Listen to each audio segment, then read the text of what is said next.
লাভের পথে এগোতে পেরেছে। নতুবা পরমার্থ লাভের চেষ্টাটা যতই করুক সেটা হয় না, মানে আলগোছা হয়, তাতে খুব একটা কাজ হয় না, হলেও অনেক বিলম্ব ঘটে।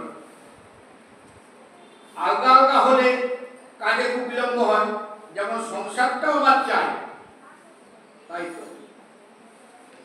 আগে সংসারটা আমার চাই, আবার ভগবানের দয়াটাও চাই, দুটোই চাই। এরকম অবস্থা তো আমরা আছি।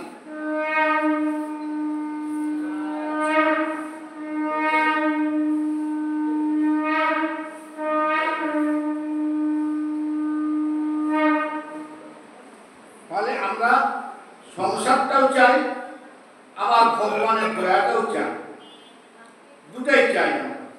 তাই কোনো ভাগ্যবান হয়তো এমন কেউ আছেন যারা ভগবানের দয়ার যে প্রার্থী, সেই ভগবানের দয়ার প্রার্থী হতে পেরেছেন, তার কৃপা পেয়েছেন। কিন্তু ভাগ্যটাকে উত্তম বলা হবে কখন?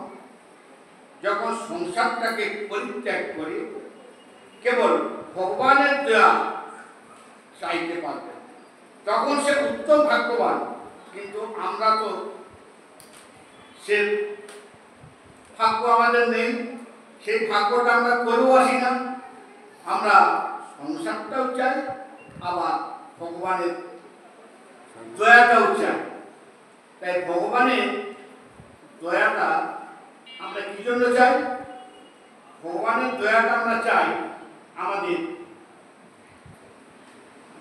সংসারের সুখের জন্য, তাই তো ভগবানের দয়াটা চাই। হ্যাঁ, সংসারটা সুখে রাখার বস্তু নয়, ওটা রূপটাই হচ্ছে অসুস্থ।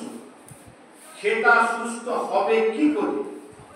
আগুনকে যদি আপনি একটু চেষ্টা করি, মানে শীতল করবো, মানে ঠান্ডা করবো মনে করেন, সেটা সম্ভব হয়? আগুনকে ঠান্ডা করবো মনে করলে, শীতল করবো মনে করলে সেটা সম্ভব? তা হয় না। সেই প্রকার সংসারটা দাবানল বলা আছে, সেটাকে আপনি শীতল করবেন, সুস্থ করবেন কি দিয়ে? এটা যেমন হয় না, সেটা হয়, সেটা মোহমাত্র। তাই শাস্ত্র বলছেন যে সংসার দাবানল লীল নৌক প্রাণায় কারণ ঘনা ঘনত্ব প্রাপ্তস্য কল্যাণ পুরাণ্যবশ্য বন্দে গুরু শ্রী চরণারবিন্দম। তো সংসারটা দাবানল, কিতাবটা সবসময় তো আছে। তাই আধ্যাত্মিক, আদিদৈবিক, আদিভৌতিক, এই তিন যে সত্তা, আধ্যাত্মিক, আদিদৈবিক এবং আদিভৌতিক, এই যে তিনটা সত্তা, এই তিনটা সত্তা সর্বত্রই কিন্তু আমাদেরকে দগ্ধ করছে সবসময়। আধ্যাত্মিক সত্তা কাকে বলছে? দেহ এবং মনের মধ্যে যে সত্তা, দেহ মনে, তার নাম হচ্ছে আধ্যাত্মিক। দেহ ব্যথা ব্যাধি সবসময় তো লেগে আছে, ব্যথা ব্যাধি, কোভিড দ্বারা দেহের যে ব্যাধির কষ্টটা আমরা সকল সময় আমরা তো ভোগ করছি, আর মনের কষ্টটাও আমরা ভোগ করছি। নানাবিধ আমাদের অসুবিধার সৃষ্টি হচ্ছে সংসারে, নানা রকম ছেলে পুত্র কন্যা বিষয় আশয়ে কত রকম পার্শ্ববর্তী ঘটনা, তার সঙ্গে দেহ এবং মনের যে কষ্ট, এই যে কষ্টটা, এই কষ্টটাকে বলা হচ্ছে আধ্যাত্মিক, আধ্যাত্মিক তাপ। এই কিতাব থেকে কে রেহাই পেয়েছে? কেউ কিন্তু রেহাই পাচ্ছে না। সবার শরীরে ব্যাধি কষ্ট আছে। ব্যাধি ছাড়া কি এখন কোনো মানুষ আছে কেউ বলতে পারবে যে আমার শরীরে ব্যাধি নেই? সবার শরীরের মধ্যে ব্যাধি আছে, সবার মনের মধ্যে কষ্ট আছে, তার সঙ্গে কাম ক্রোধ সে জ্বালা তো আছে। তাহলে দ্বিতীয় আদিদৈবিকতা, আদিদৈবিক মানে দেবতাকৃত যে সন্তাপ তাকে বলা হচ্ছে যে আদি দৈবিক। দেবতাকৃত সন্তাপটা কি? যেমন অতিবৃষ্টি, অনাবৃষ্টি, বজ্রপাত, শিলাবৃষ্টি, ভূমিকম্প, অগ্নুৎপাত। এই দেখুন হঠাৎ করতে এখন তো গ্রীষ্মকাল, বর্ষা আসেনি, এই যেন বর্ষাকালের সময় হঠাৎ বৃষ্টি, তাহলে এগুলো সেটা কোথায় যাবে? অতিবৃষ্টি, অনাবৃষ্টি, শিলাবৃষ্টি, ভূমিকম্প, এই যে এগুলো হচ্ছে আদি দৈবিক। তাই সবাইকে এটা কিন্তু ভোগ করতে হচ্ছে। এখানে কিন্তু কেউ এখানে কিন্তু রেহাই পাচ্ছে না। আর আদি ভৌতিক, ভূত মানে হলো জীব, মানে জীবের কাছ থেকে যে দুঃখগুলো আমরা পাই। হ্যাঁ, জীবের কাছে দুঃখ পেল মানে কুকুর কামড়ে দিল, গরুটা কুঁচিয়ে দিল, সাপে কামড়ে দিল, বাঘে খেয়ে দিল, তাই তো এরকম হয়ে থাকে। সেই আতঙ্ক আমাদের মধ্যে আছে, হাঁটুতে ব্যথা, কোমরে ব্যথা ইত্যাদি ইত্যাদি। তাই জীবের কাছ থেকে যে কষ্টগুলো পাই তার নাম হচ্ছে আদি ভৌতিক। তাহলে কথাটা দেখুন কত সুন্দর করে। হ্যাঁ, বলছেন আধ্যাত্মিক, আদি দৈবিক এবং আদি ভৌতিক। এই যে তিনটা সন্তান, এই তিনটা জ্বালা কিন্তু আমাদেরকে ভোগ করতে হচ্ছে। হবে এই তিন প্রকার দুঃখকে অগ্নির সমান বলা হয়েছে। তাই বলা হয়েছে যে দাবানল। দাবানল মানে আগুন। দাবানল কেন না, দাবানল বলছেন, অনল বলেন। অনল বলেননি কেন না, অনল মানে অগ্নি। তাহলে দাবাগ্নি বলার কারণ কি না, দাবাগ্নি বলার কারণটা, দাবাগ্নি মানে যখন আগুন লাগে তখন তাকে বলা হয় দাবাগ্নি। মনের মধ্যে একটা আগুন লেগেছে, মনের মধ্যে যে আগুনটা লেগেছে সে আগুনটাকে বলা হচ্ছে দাবাগ্নি। চারিদিকে মানে যখন জঙ্গলে আগুন লাগে তখন চারিদিকটা ঘিরে জঙ্গলে সেই আগুনটা লাগে একসাথে। যত বড়ই বন হোক না কেন, চারিদিক থেকে একসাথে সেই আগুনটা লাগে। এটাই বলে মানে এইভাবে জঙ্গলের মধ্যে, বনের মধ্যে আগুন লাগার নিয়ম, যার জন্য এটাকে বলা হয় দাবাগ্নি। তারপরে কেউ যে কোনো দিক দিয়ে বেরিয়ে আসবে, চারিদিক থেকে আগুনটা লেগেছে, হয়তো মাঝখানে কেউ রয়ে গেছে, সে যে মাঝখান থেকে বেরিয়ে আসবে তার কোনো উপায় নেই, কোথাও তো কোনো ফাঁক নেই। সে যে বেরিয়ে যাবে, সে বেরিয়ে যাওয়ার তো কোনো রাস্তা নেই। আগুন চারিদিক থেকে আগুন লেগে আছে, আগুনটাকে চারিদিক থেকে ঘিরে রেখেছে। তেমনি আমাদের সংসারটা হচ্ছে দাবাগ্নি। কারণ আপনি যে কোনো জায়গায় গিয়ে নিষ্কৃতি পাবেন তার কোনো উপায় আছে কি? কোনো উপায় নেই। সব জায়গায় কিন্তু আমরা সন্তান। স্বর্গে দেখুন, স্বর্গীরা ইন্দ্রের সন্তান, ব্রহ্মা সৃষ্টিকর্তা তার ত্রিবিধ সন্তান, আর আমাদেরও ত্রিবিধ সন্তান। এমন জায়গা নেই যেখানে একটু একটু ফাঁকা আছে।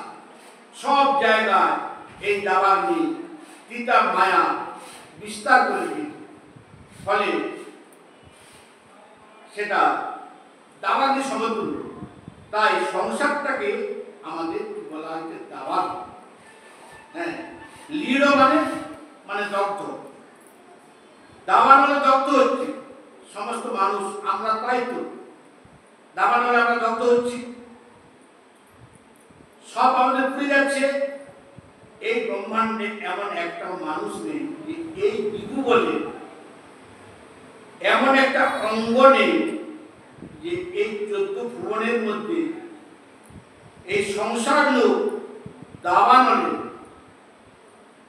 থেকে তার অঙ্গটা পুড়ে, তার অঙ্গটা সুষ্ঠুভাবে বেঁচে নেই, এমন একজনকেও কিন্তু পাওয়া যাবে না এই সংসারের মধ্যে। সবারই অঙ্গ অগ্নিস্পর্শ করেছে। এই যে দাবাগ্নিটা সকলের অঙ্গের মধ্যে এটা কিন্তু স্পর্শ করেছে, সবার অঙ্গই সেই দাবাগ্নির ফলে অঙ্গে ফসকা পড়ে গেছে। কিন্তু আমরা মুহূর্তে এমন মুহূর্তে পড়ে আছি যে আমাদের ফসকাটাকে, দেহের ফসকাটাকে কিন্তু আমরা ফসকা বলে আমরা গণ্য করছি না, পারলে লেহন করি, হ্যাঁ, মানে প্রলেপ দিই। এই সংসারে দাবানল দক্ষ যে মানুষ, তাদের পরিত্রাণের জন্য কেমন করে তাদের এই দাবানল থেকে নিষ্কৃতি হবে, তার জন্য পাশে যেমন গোড়াগ্নি থেকে, মানে সেই বন থেকে আপনি যদি ছিটকে বেরিয়ে পড়তে পারেন, হ্যাঁ, বেরোবেন কি করে? বলছেন বেরোবেন কি করে? চারদিকে তো আগুন, বলছে না তবু বেরিয়ে যাও, যেইভাবে হোক না কেন সেই দাবানল থেকে ছিটকে বেরিয়ে চলে আসো। কিন্তু একবার যদি বেরিয়ে আসতে এসে পার্শ্ববর্তী গঙ্গার স্রোতে গা ভাসিয়ে দেওয়া যায়, দেখবেন শরীরটা শীতল হয়ে যাবে। যেমন একটা হাতি জঙ্গলের মধ্যে পড়ে গেছে, চারিদিকে দাবাগ্নি, কি করে বেরোবে? জঙ্গলের মধ্যে মাঝখানে চারদিকে দাবাগ্নি, ভয় পেয়ে গেছে। সে হাতিটা তখন কোন দিকে বেরোবে, কোনো উপায় কিছু করতে পারছে না। তখন যে মাহুত ছিল, সে মাহুত বললেন, এই তুই যেইভাবে হোক না কেন বেরিয়ে চলে আয়, তাতে যে একটু একটু কাপড়ে ছেঁকা লাগে তো লাগুক, যেইভাবে হোক না কেন তুই কষ্ট করে বেরিয়ে চলে আয় বলে পাশের যে গঙ্গার স্রোত বইছে, সেই গঙ্গার স্রোতে তুই কাটবি, শীতল হয়ে যাবে, আর তোর ফসকা পড়ার কোনো সম্ভাবনা থাকবে না। সেই রকম মায়ার যে পিতা থেকে কোনো প্রকার বেরিয়ে যারা একবার গুরুপাদ পদ্ম গঙ্গাতে অবগাহন করতে পেরেছেন, তাদের এই কিতাব যারা নিষ্কৃতি হয়েছে, নতুবা নয়। এই ভাগীরথী প্রবাহ হচ্ছেন শ্রী গুরুপাদ পদ্ম। তাই শরণাগতিটা চাই ভাগীরথী প্রবাহ, সেই সংসার দগ্ধ কিতাব দগ্ধ থেকে পরিত্রাণ করার একমাত্র কাণ্ডারী হলেন এই পরমেশ্বর শ্রী গোবিন্দ। গোবিন্দ ছাড়া আর কোনো কিন্তু পরিত্রাণের আমাদের কর্তা নেই, দ্বিতীয় জন নেই। তিনি তো আসেন না আমাদের কাছে। গোবিন্দ কি সরাসরি আমাদের কাছে আসেন? তিনি আসেন না। তিনি এলে তো হবে না। তিনি এলে কেন হবে না? না কেন না, তার তো অনেক কাজ আছে, অনেক শক্তিটা, তার অনেক শক্তি রয়েছে। তার কোন শক্তিটা আমাদের প্রয়োজন?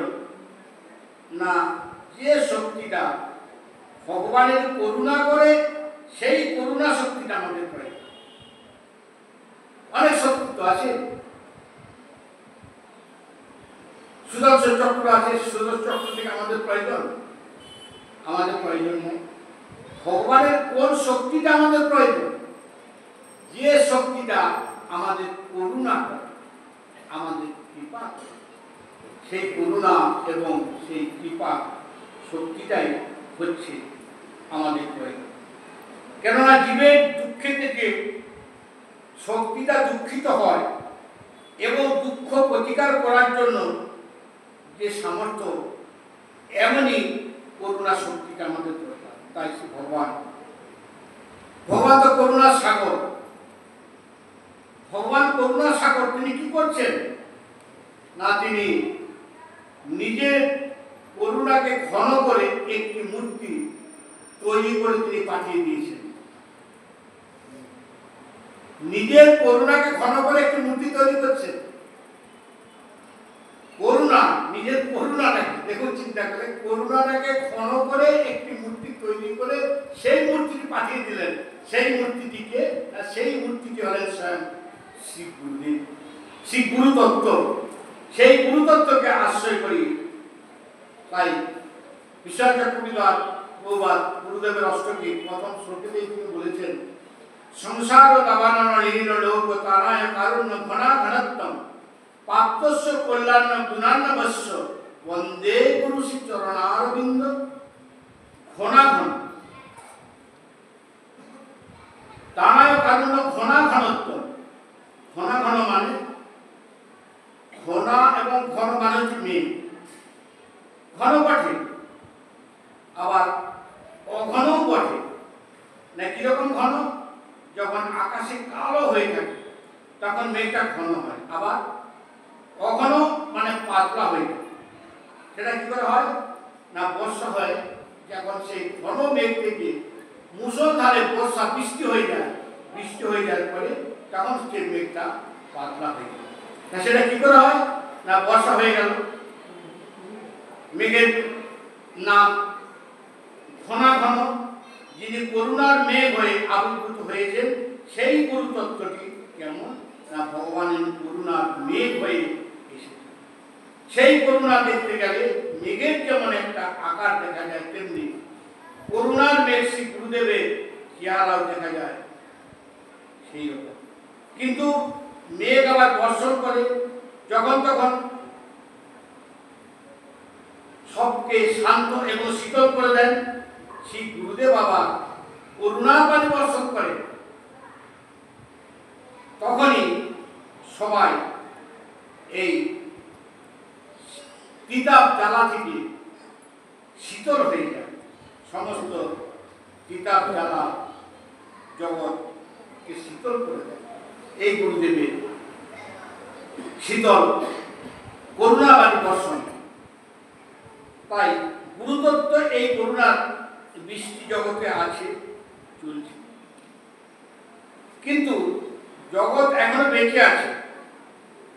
এই কিতাবের মধ্যে যে এখনো বেঁচে আছে এই জগৎটা, এখানে যে সুস্থ বোধ করে সে কোনো বিষয়ে আনন্দ পায়, তাই কিতাব দগ্ধ হওয়া সত্ত্বেও সে আনন্দ পাচ্ছে, সুস্থ হয়ে আছে, খালি গুরু করুণা বাণী বর্ষণের পর।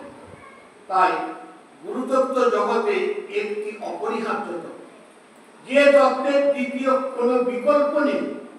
যে গুরুতত্ত্ব বাদ দিলে দ্বিতীয় কোনো তত্ত্ব চলতে পারে না। কোনো বিকল্প ব্যবস্থা আছে কিনা বলা মুশকিল। কোনো বিকল্প ব্যবস্থা নেই। ধরুন সেই বৈদিক যুগ থেকে আজও পর্যন্ত তার কোনো বিকল্প ব্যবস্থা কিন্তু নেই। তাই শ্রুতি বলছেন, ভগবান পুরুষ বেদ পরম তত্ত্ব বস্তুকে জানবে যে, না যে আচার্যবান, যে গুরুপাদপদ্ম আশ্রয় করেছেন সেই ব্যক্তি এই পরম তত্ত্বকে জানতে পারবে, অন্য কেউ নয়। তাই ভগবান শঙ্করাচার্য বেদান্তের প্রথমেই বলেছেন,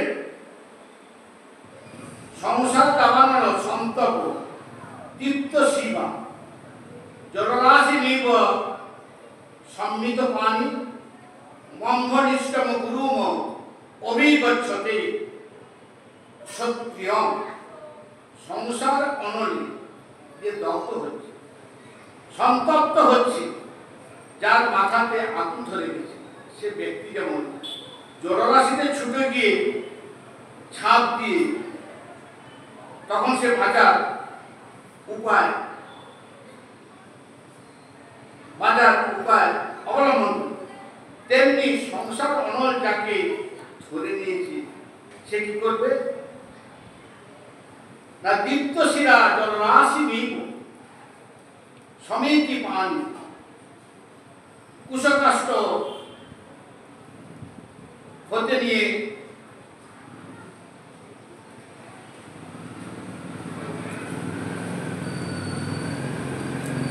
কুশকাষ্ট হতে নিয়ে ক্ষত্রিয় মানে বেদজ্ঞ অর্থাৎ শাস্ত্রজ্ঞ ব্রহ্মনিষ্ঠ শাস্ত্রনিষ্ঠ ভগবৎনিষ্ঠ ভজনশীল গুরু অভিগচ্ছত অর্থাৎ গুরুর পাদ পদ্মে আশ্রয় করে। কিরকম? মাথায় আগুনটা লেগে গেছে, যেমন জলে ঝাঁপিয়ে পড়ে, তেমনি সংসার অনল থেকে যাকে ধরেছে সেই গুরুপাদ পদ্মরূপ জলরাশিতে ঝাঁপিয়ে পড়ে আশ্রয় করে। সুতরাং কেউ গুরুতত্ত্বকে বাদ দিয়ে দ্বিতীয় কোনো আশ্রয় দিতে পারে না। কিতাব জ্বালা থেকে বাঁচতে গুরুতত্ত্বকে বাদ দিয়ে আর কোনো তত্ত্বই চলবে। গুরু কানে একটা মন্ত্র দেবে তো, তাই তো গুরুদেব কানে মন্ত্র প্রদান করেন। তো সেই মন্ত্রটা তো বইতেও তো ছাপা আছে, বইতে লেখা আছে। তার বই পড়ে মন্ত্রটা যদি আমি ঘরে বসে জপ করি, জপ করলেই হলো, অন্য কারো কাছে যেতে হবে না, কাউকে জিজ্ঞেস করতে হবে না।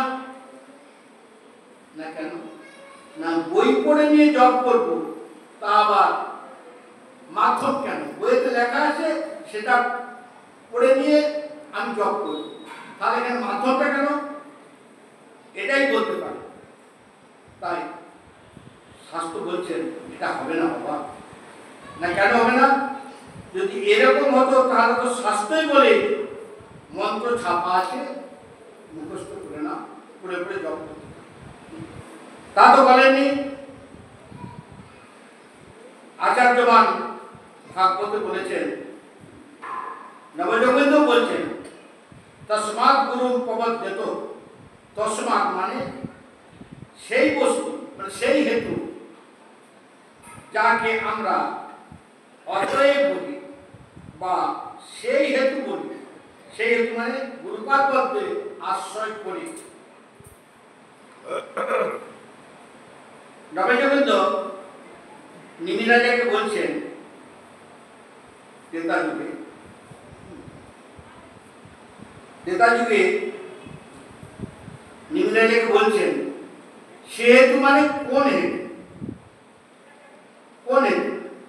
যেহেতু বিচার করে দেখা গেল যে এই জগতে বা সরকারি জগতে কোনো শাশ্বত সুখের ব্যবস্থা নাই। এই জগতে বা সরকারি শাশ্বত কোনো সুখের ব্যবস্থা নাই, এই জগতে নাই, সরকারি জগতেও তেমনি নাই। ইন্দ্রপদ, দেবরাজ ইন্দ্র, আমরা তো দেখিনি, শুনেছি। স্বর্গ আছে, ইন্দ্র আছে, বায়ু আছে, চন্দ্র আছে, বরুণ আছে, 33 কোটি দেবতা সকলেই আছে। স্বর্গবাসী দেবতারা সকলেই আছে। স্বর্গটা তো সুখের জায়গা। হ্যাঁ, বলে রাজারা সব স্বর্গে যেতেন। স্বর্গে যাওয়ার জন্য শোনা যায় আগের দিনে সমস্ত পুরানো সব রাজারা যজ্ঞ করতেন, যাগ যজ্ঞ করতেন। যাগ যজ্ঞের ফলে তারা স্বর্গপ্রাপ্তি হতেন, স্বর্গের সুখ ভোগ করার জন্য। তাই 33 কোটি দেবতা বলে আমাদের স্বর্গবাসী দেবতারা সব আসেন। স্বর্গটা সুখের জায়গা বলে যাগ যজ্ঞ করে মহারাজরা। এটা পুরানো কালে শোনা যেত যে রাজারা সব স্বর্গে যেত যাগ যজ্ঞ করে যে পূর্ণ অর্জন হতো, সেই পূর্ণ অর্জনের করে তারা স্বর্গে যেত। কিন্তু বেদান্ত বলেন, দর্শন শাস্ত্র বলেন, শ্রুতি এবং স্মৃতি বলেন স্বর্গটাও শাশ্বত সুখের জায়গা নয়। স্বর্গটাও শাশ্বত সুখের জায়গা নয়, তার থেকেও পতন হয়, স্বর্গ থেকেও পতন হয়। তাই গীতায় ভগবান পরিষ্কার ভাবে বলছেন যে এটা বেদের কথাগুলো গীতায় সব পরিষ্কার ভাবে বলছেন। সর্ব উপনিষদ কাব্য দগ্ধা গোপাল নন্দন পার্থ বৎস সুধি ভোক্তা দুগ্ধম গীতামিতম মহৎ। গীতাটা কেমন? না সমস্ত উপনিষদগুলোকে কাবি মনে করে। গীতাটা কেমন? সমস্ত উপনিষদগুলোকে কাবি মনে করে। সমস্ত উপনিষদ সেগুলো কাবি। 108 উপনিষদ, সে 108 উপনিষদকে আপনি কাবি মনে করেন। গোপালানন্দন মানে গোয়ালা ছেলে কৃষ্ণ, গোপাল নন্দন তিনি হলেন দগ্ধা মানে দুধ দহন করছেন, গাভীকে দহন করছেন, গাভীর দুধ দহন করছেন। দুই অর্থে এখানে ব্যবহার হচ্ছে। এক হলো কৃষ্ণ হলেন স্বয়ং ভগবান।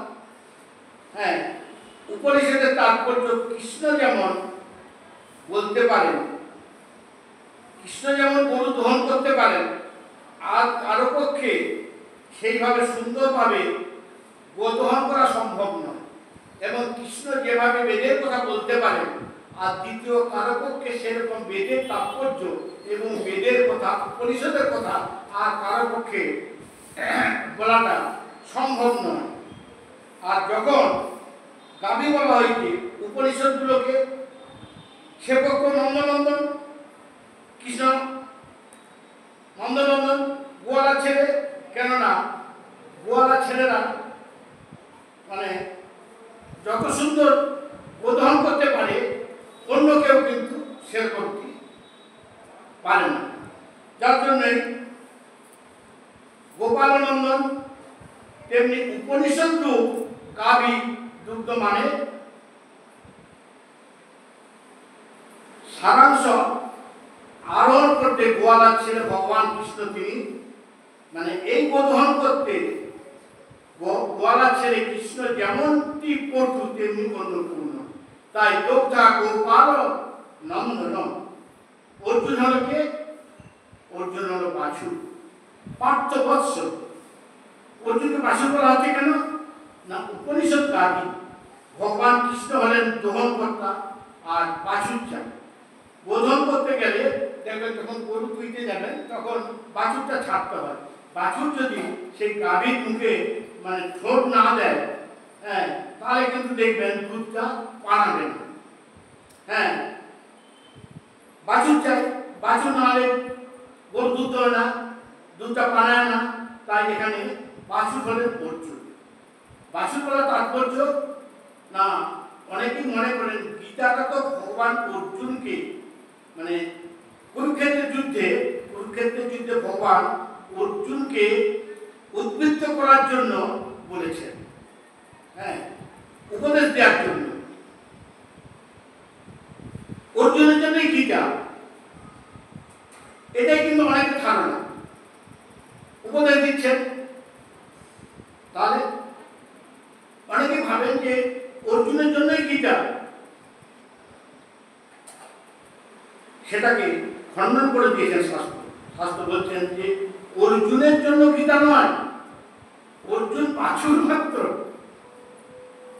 বাছুর গাভীর মুখে, গাভীর মাঠে যদি বাছুর ঠোঁট না দেয় তাহলে যেমন গাভী দুধ দেয় না, সেরকম বাছুরের জন্য দুগ্ধ নয়। বাছুর না ছাড়লে যেমন দুধ পানায় না, বাছুরকে ছেড়ে খাওয়াতে হয়, তেমনি আগে সঙ্গে সঙ্গে টেনে নেয়। দুধটা যেই পানালো বাছুরটাকে তো টেনে নিল, তারপর দুধটা দোয়ানো হয়। এইবার যে দুধটা দোয়ানো হলো সেটা বালতি বালতি ভরলেন, ভরে বাছুরকে কি আপনি যে দুধটা খাওয়ালেন, দুধটা যে বালতি করে ধুইলেন, প্রথমে তো বাছুরটা ছাড়লেন, বাছুরটা মুখে দিল, দুধটা পানালো, আপনি বাছুরটা টেনে নিয়ে বালতি করে দুধটা ধুইলেন, বালতি ভরে দুধটা ধুইলেন, দুধটাকে ধুয়ে আপনি সেই বাছুরটাকে দিয়ে দিলেন। যেমন আপনি বাছুরটাকে দেন না, সেটা কি করেন, ঘরের ছেলেদের দেন, ঠাকুরের ঠোকরা হয়, পায়েস হয়, হ্যাঁ, ছানা হয়, মাখন হয়, ক্ষীর হয়, হ্যাঁ, সেই রকম অর্জুনের জন্য দুগ্ধ দয়া করা হচ্ছে না। অর্জুন বাছর মাত্র, পার্থ বৎস। তাই গরুর পাটে বাছুর না ঠোকরালে যেমন দুধ পানায় না, তেমনি উপনিষদ গাভী তাদের পাটে যে বাছুর অর্জুন যখন মুখ দিয়ে ঠোক্কর দিল, তখন উপনিষদ গাভী দুগ্ধ সব আস্তে আস্তে বেরিয়ে। তাই শ্রুতি বলে পরমাত্মা গোবিন্দের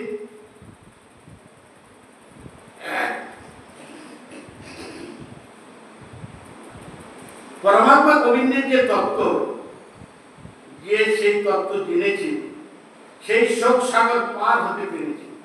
আর তাহলে শুধু হায় হায় আর হায় হায়, হায় হায় ছাড়া কিছু নেই। আমার কি হলো রে আর আমার কি হবে রে, এটা ছাড়া অন্য কিছু হয় না। না জেনে আত্মবিদ মানে যে গোবিন্দকে জেনেছে তারা শোক মোহ থাকে না। অর্জুন সেই শোক সাগর পার হতে চাইছে। গোবিন্দ বলছে, হে গোবিন্দ, আমার যে শোক, গোবিন্দ বলছেন, আর অর্জুন বলছেন, হে গোবিন্দ, আমার যে শোক হয়েছে সেই শোক ইন্দ্রগণকে শুকিয়ে ফেলছে। এই শোক নিবারণ কি হতে পারে? এমন কোন উপায় আমি তো দেখতে পাচ্ছি না।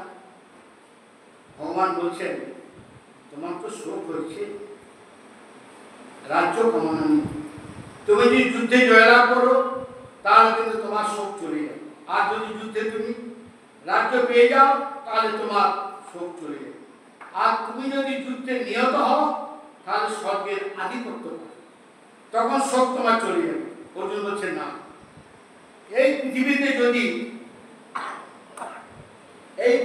যদি আমি নিষ্কণ্ঠ রাজ্য পাই তথাপি আমার শোক যাবে না, আর যুদ্ধে আমি নিহিত হলেও স্বর্গে গিয়ে যদি আমি স্বর্গের আধিপত্য পাই তবুও কিন্তু আমার এই শোক যাবে না।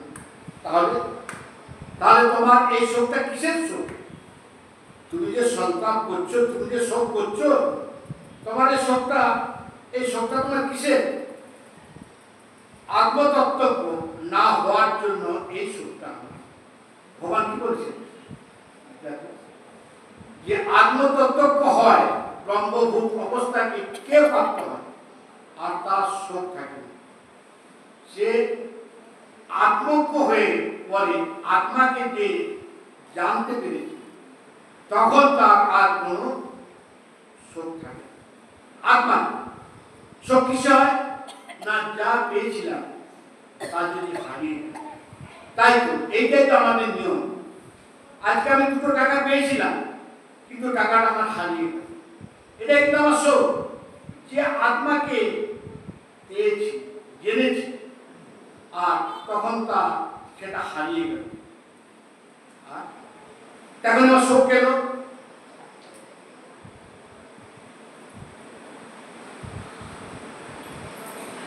তার আর কিছুতে ভয় থাকে না।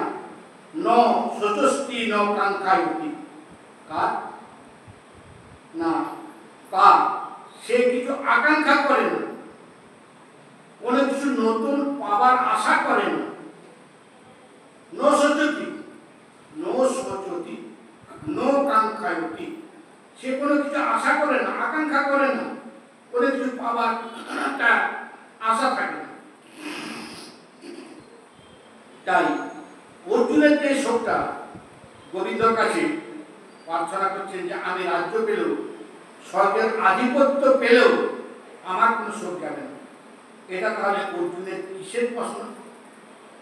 এটা উপনিষদ্রু গাভীর পাটেতে মুখ লাগিয়েছে অর্জুন আত্মজ্ঞ হবার জন্য।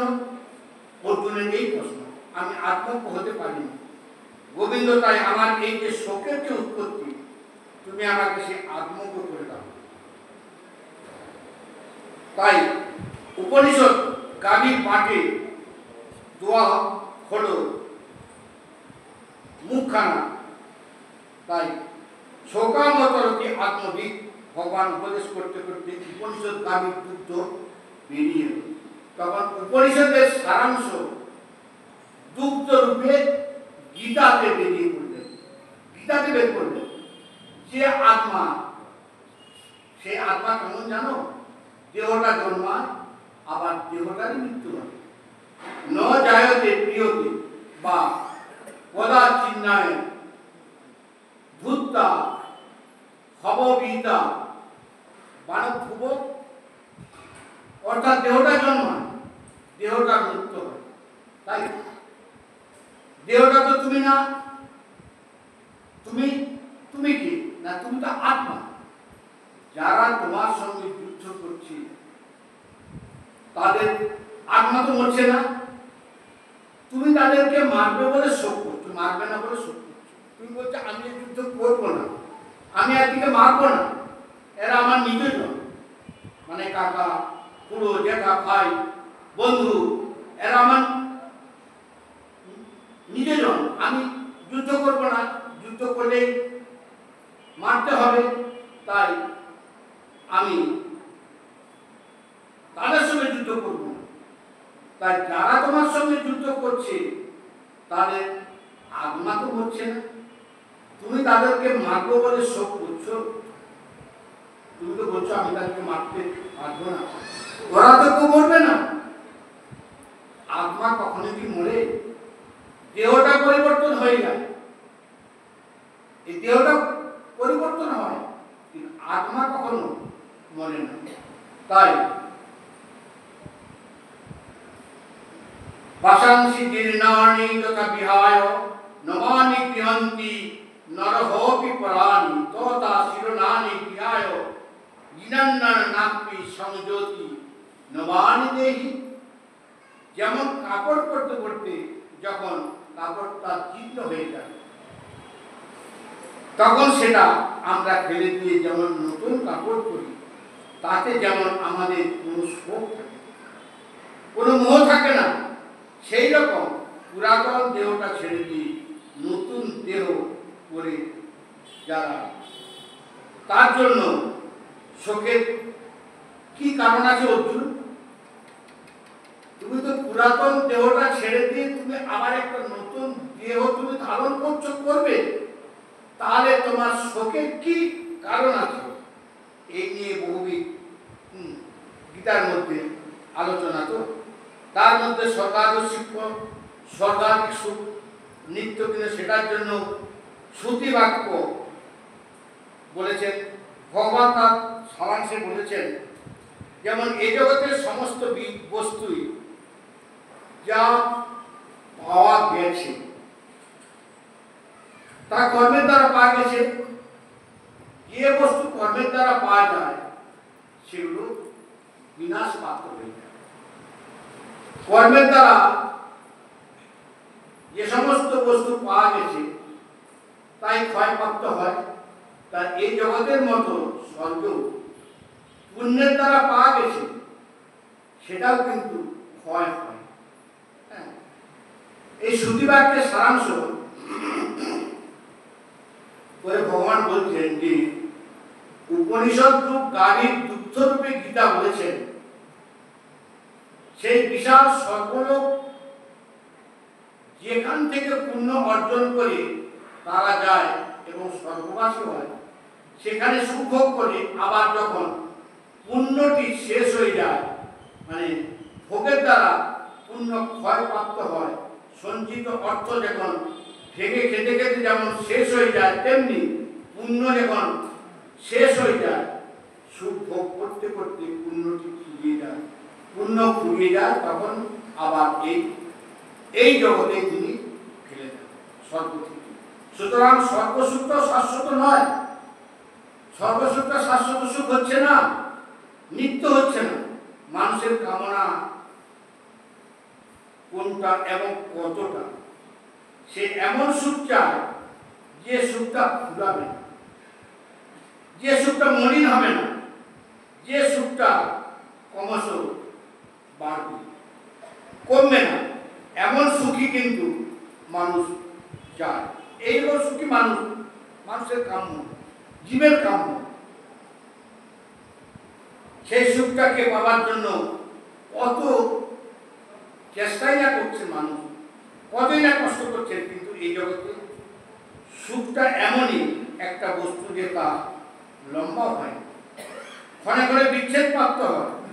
সুখটাকে টেনে বেশিক্ষণ রাখাও যায়, বরঞ্চ দুঃখটাকে বেশিক্ষণ টেনে রাখা যায়, কিন্তু সুখটাকে বেশিক্ষণ রাখা যায় সে থাকে না। আমাদের যে সুখের কামনা সেটা কিন্তু আমরা আশা করি চিরকাল থাকবে না, কখনো মলিন হবে না। তার মধ্যে দুঃখ এসে যখন প্রবেশ করবেন, এইরকম সুখী মানে আর কখনো দুঃখ এসে প্রবেশ করবে না, এরকম সুখ আমরা চাই। কিন্তু জগতের সব লোক স্বর্গাদি পর্যন্ত ঘুরে এসেছেন, এসে তারা তো এমন হতাশ হয়ে গেছে, হ্যাঁ, স্বর্গ থেকে ঘুরে এসে তারাও হতাশ হয়ে গেছে। তার উপায় কি? আমরা তো স্বর্গ থেকে ঘুরে এলাম, স্বর্গ থেকে আমাদের ফেলে দিল। তাই নৌসে স্বর্গ থেকে ফেলে দিয়েছে।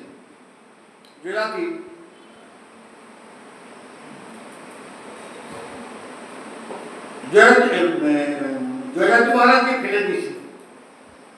তারপরে গিয়ে কি বুঝলো না স্বর্গে তো যে শাশ্বত সুখ সেটাও নাই। এটা তারা কিন্তু এখন হাড়ে হাড়ে বুঝে নিল। পড়ে গেছে স্বর্গ থেকে, নিগ মহারাজ স্বর্গ থেকে পড়ে গেছেন। দ্বারকা কুমারগণ মানে কৃষ্ণের সব নাতিরা দেখলো একটা কুয়ার মধ্যে একটা সরীসৃপ পড়ে আছে, ভয়ানক বড় বিরাট সরীসৃপ। তারা তখন সেই সরীসৃপটাকে সেই কুয়া থেকে তোলার জন্য অনেক চেষ্টা করছে, কিন্তু সে এত ভারী, সে রাজকুমাররা মানে শ্রীকৃষ্ণের নাতিরা সেই সরীসৃপটাকে তারা কিন্তু তুলতে পারছে না, এতটা ভারী। তখন তারা গোবিন্দকে ডেকেছে, হে ঠাকুর দাদা, দাদু দাদু এবার আসুন তো। না কেন রে, কি হয়েছে?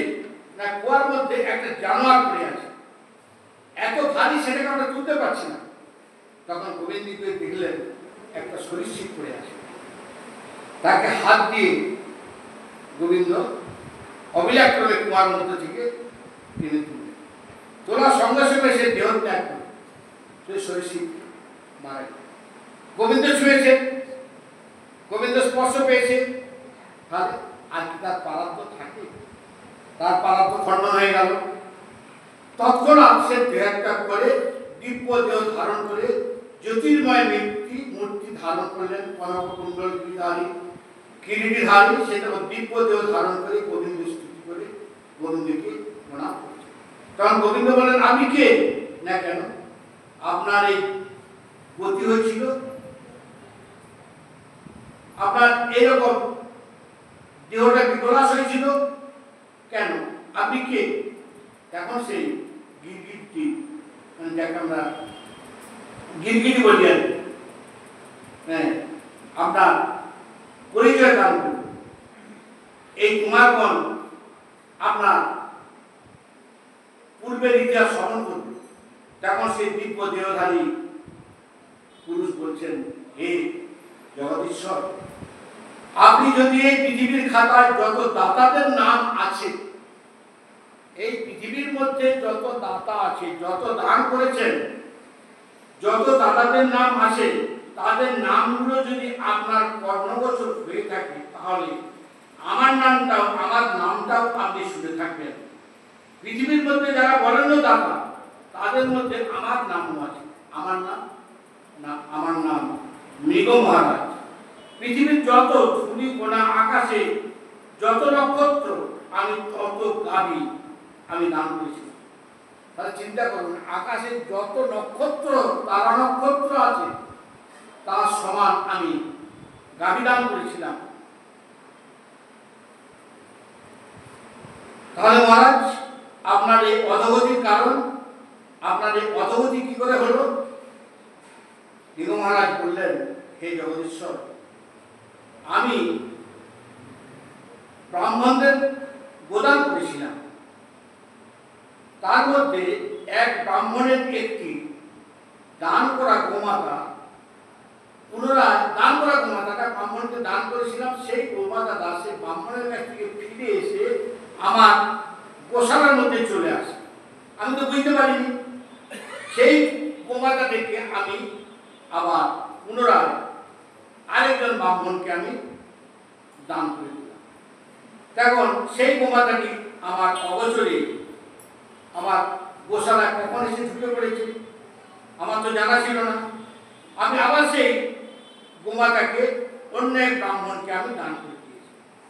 তারপরে সেই প্রথমে যে ব্রাহ্মণকে এই গোমাতাটিকে আমি দান করেছিলাম, সেই ব্রাহ্মণ এসে আমাকে বললেন, মহারাজ, এই গাভীকে আমার, এই গাভী মাতাটিকে আপনি আমাকে দান করেছিলেন, এটি আপনি আবার অন্য একজনকে দান করছেন কেন?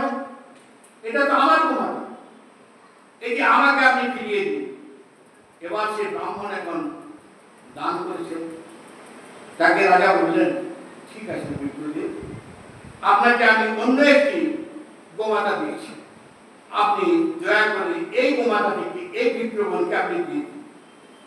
বিপ্রদেব বলছেন, না, এই গোমাতাটি আপনি আমাকে দান করেছেন, আমি এটাই নেব, আমি এটা দেবো না। তখন সেই নিগম মহারাজ বিপদে পড়লেন। একবার দান করা বস্তু আবার দান করা অসম্ভব, দান করা চলে না। এখন কি করা যায়? দুই ব্রাহ্মণের মধ্যে বিবাদ, কি করা যায়? দুই ব্রাহ্মণ তখন প্রথম ব্রাহ্মণকে মহারাজ বললেন, হে বিপদে, আপনি আমাকে ক্ষমা, আমার এটা তো ভুল হয়ে গেছে, ইচ্ছাকৃত তো নয়, এটা অনিচ্ছাকৃত একটা ভুল। আর ওই একটি গাভীর পরিবর্তে আমি আপনাকে সহস্র গোমাতা দান করছি। তখন ব্রাহ্মণ তৃপ্ত হয়ে গেল, নিলেন না, চলে গেলেন এবং নিগম মহারাজকে বললেন যে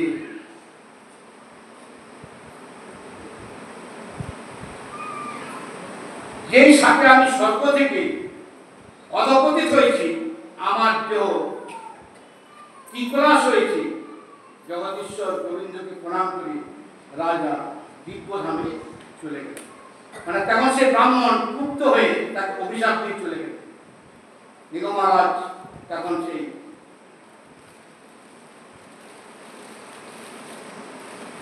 ওই গিরগিটিরু ধারণ করেছিলেন সেই ব্রাহ্মণের অভিশাপে। তাই যখন পুনরায় তিনি সেই পাপ থেকে মুক্ত পেলেন, নিগম মহারাজ বললেন, সেই পাপ থেকে আমি স্বর্গ থেকে অধপতিত হয়েছি, আমার এই দেহ আজকে এই পিকলাস হয়েছে, হে জগদীশ্বর গোবিন্দকে প্রণাম করি রাজা দিব্য ধামে পুনরায় ফিরে গেলেন। তার এইদিকে গোবিন্দ জিজ্ঞাসা করলেন দ্বারকাবাসী কুমারগণকে, যে হে কুমারগণ,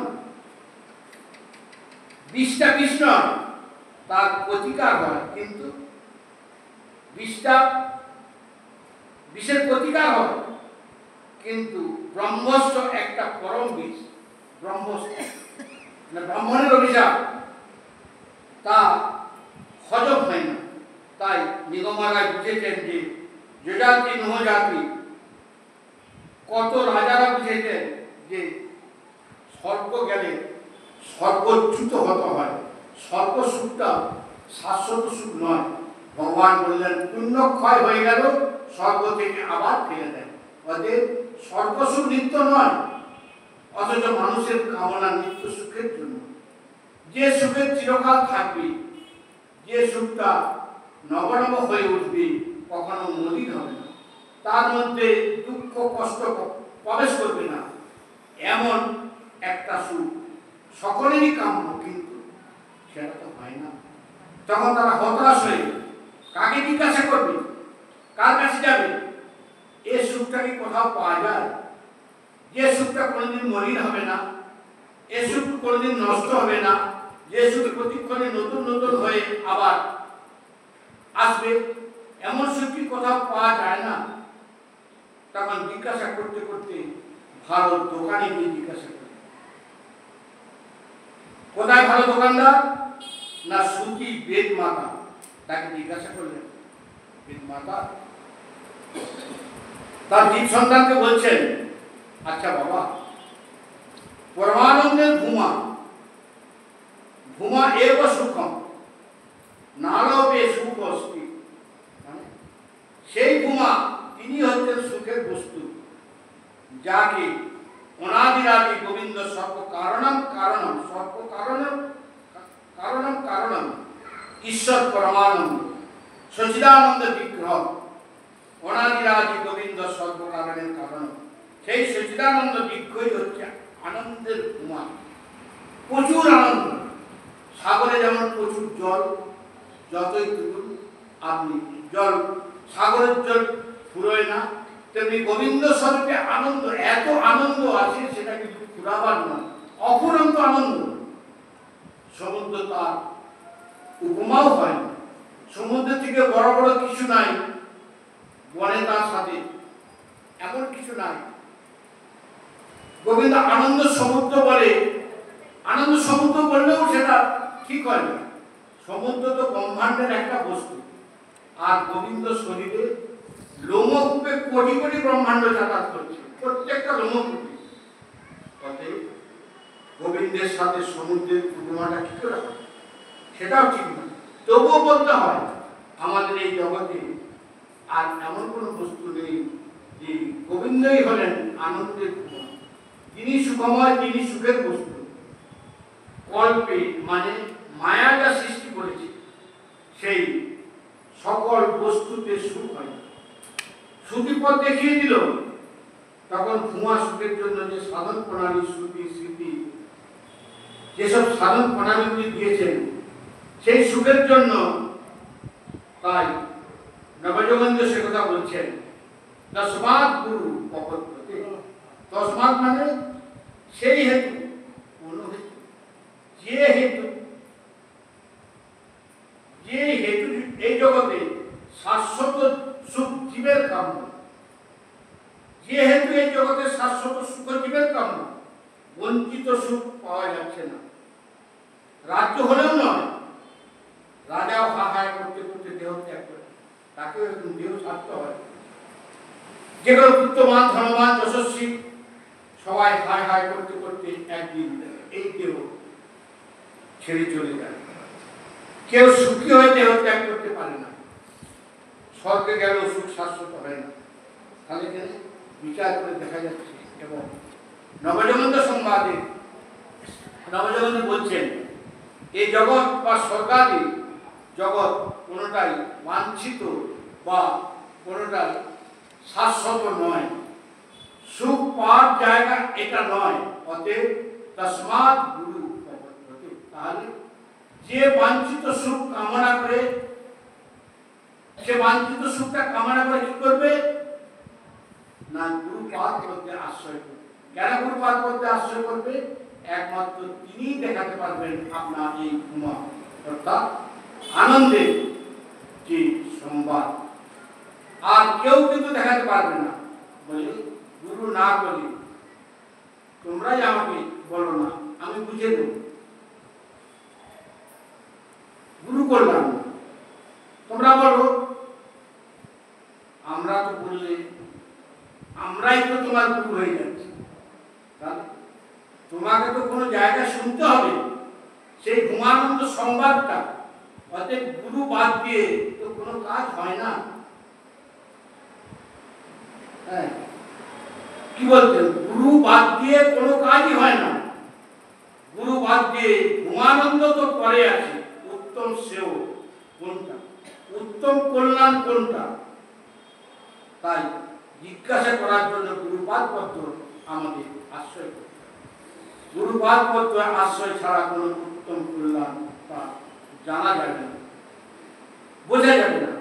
সবাই তো উত্তম কল্যাণের সংবাদ জানার চেষ্টা করি। গুরুতত্ত্বই পারে উত্তম কল্যাণের সংবাদটা দিতে না। কেন? তিনি আবির্ভূত হয়েছেন একমাত্র সেই সংবাদ জীবকে দেবার জন্য। তিনি গুরু রূপে এসেছেন। অতএব গুরুপাদ পদ্মে আশ্রয় করাটাই আমাদের শ্রেয়। দেখুন, শাস্ত্রের যে নিয়মগুলো, মন্ত্র কর্মে প্রদান করতে হবে কানে, কিন্তু এমন এমন জায়গায়, কিছু কিছু জায়গায় দেখা যায় একসঙ্গে 100, 200, 500 লোক বসে যাচ্ছে, মানুষ বসে যাচ্ছে, সেখানে মাইকে মন্ত্র দিচ্ছে, মন্ত্র বলছে। তাহলে এগুলা কি স্বাস্থ্যসম্মত হচ্ছে? মানুষ দিচ্ছে, গুরুকরণ করছে, তাহলে সে গুরুকরণ করার তাৎপর্যটা কতটা হবে?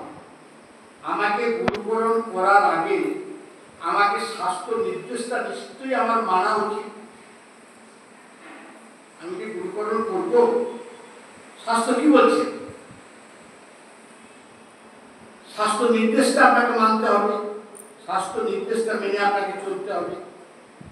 তস্মাৎ গুরু প্রপদ্যন্তে জিজ্ঞাসু সে উত্তপম। এখানে আরেকটা কথা আছে। হ্যাঁ, এখানে মানে আরেকটা যদি বিচার করা যায়, গুরুদেব বলছেন, এটা আমার গুরুদেবের কথা, যে হালকা করে বিচারটা যদি করা যায়, বিচারটা যদি একটু পাতলা করা যায়, তাহলে এখানে নবযোগিন্দ ভাষাটা হলো জিজ্ঞাসু শ্রেয় উত্তমম কঠ উপনিষদস্য এবং প্রিয়। নচিকেতার উপাখ্যানে বলেছেন তিনি প্রিয়।